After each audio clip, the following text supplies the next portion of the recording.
मध्य प्रदेश में विधानसभा चुनाव अब काफी नजदीक है और इन विधानसभा चुनाव से पहले सियासत काफी तेज हो चुकी है। अलग अलग तरह की अटकलें तेज हैं तमाम दिग्गज नेताओं को लेकर।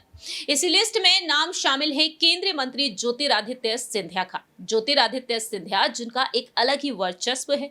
ग्वालियर में सिंधिया जिस तरह से अपनी पकड़ को मजबूत बनाए रखे हैं, ऐसे में देखा जाए तो सिंधिया को ग्वालियर चंबल संभाग की जिम्मेदारी तो मिल ही रही है, लेकिन कुछ अलग अलग विधानसभा क्षेत्रों की जिम्मेदारी भी उन्हें मिलती हुई नजर आ सकती है आने वाले वक्त में। बात यहां पर करेंगे एक बार फिर से टिकट बंटवारे को लेकर। नमस्कार, मैं प्रांशी राठौर और आप देख रहे हैं नेक्स्ट 9 न्यूज। दरअसल आपको बता दें कि मध्य प्रदेश में भारतीय जनता पार्टी की तरफ से पहली और दूसरी लिस्ट जारी कर दी गई है उम्मीदवारों की, और इस लिस्ट में यह भी देखने को मिला है कि केंद्रीय मंत्रियों और सांसदों को भी शामिल कर लिया गया है प्रत्याशी के तौर पर। ऐसे में देखा जाए तो अटकलें तेज हैं अब सिंधिया को लेकर कि सिंधिया शिवपुरी विधानसभा सीट से चुनाव लड़ सकते हैं।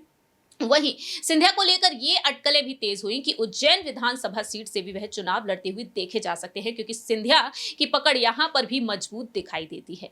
लेकिन इसी बीच देखा जाए ज्योतिरादित्य सिंधिया जिनको लेकर ये अटकलें तेज हैं, मालूम हो कि शिवपुरी से कई बार चुनाव जीत चुकी हैं उनकी बुआ यशोधरा राजे सिंधिया, और अब यशोधरा राजे सिंधिया ने मंच से ऐलान कर दिया है कि वह चुनाव नहीं लड़ेंगी। भावुक होती हुई भी नजर आई हैं। जी हां, आपको बता दें कि यशोधरा राजे सिंधिया ने ऐलान कर दिया है कि वह शिवपुरी विधानसभा सीट से चुनाव नहीं लड़ेंगी। गुरुवार को राजमाता विजय राजे सिंधिया की प्रतिमा के अनावरण समारोह में शामिल होने के लिए शिवपुरी पहुंची थी, और कार्यक्रम के दौरान मंच से यशोधरा राजे सिंधिया का कहना रहा कि मैंने तय कर लिया है कि मैं चुनाव नहीं लड़ूंगी। आप सभी ने मेरा साथ दिया, इसके लिए धन्यवाद देना चाहती हूँ। एक तरह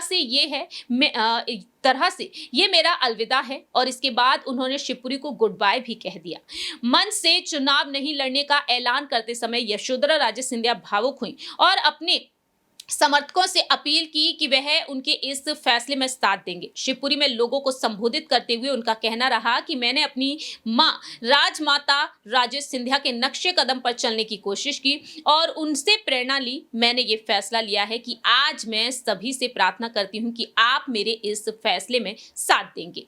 यशोधरा राजे सिंधिया का कहना रहा कि नई पीढ़ी के आगे आने का समय बीत चुका है। मैं शिवपुरी के सभी लोगों को धन्यवाद देना चाहती हूं जो सभी चुनौतियों में मेरे साथ रहे। इससे पहले यशोधरा राजे सिंधिया ने स्वास्थ्य कारणों का हवाला देते हुए चुनाव नहीं लड़ने का ऐलान किया, और वहीं बीजेपी प्रदेश अध्यक्ष बीडी शर्मा ने इसकी पुष्टि भी की थी। तो फिलहाल देखा जाए यहां पर सवाल ये खड़े होते हैं कि आखिरकार उम्मीदवार कौन बनेगा। ऐसे में आपको बता दें कि यशोधरा राजे सिंधिया ने जिस तरह से यहां पर चुनाव नहीं लड़ने का ऐलान किया है, संकट की स्थिति बन चुकी है कि अब यहां से चुनाव कौन लड़ेगा, टिकट किसे दिया जाएगा।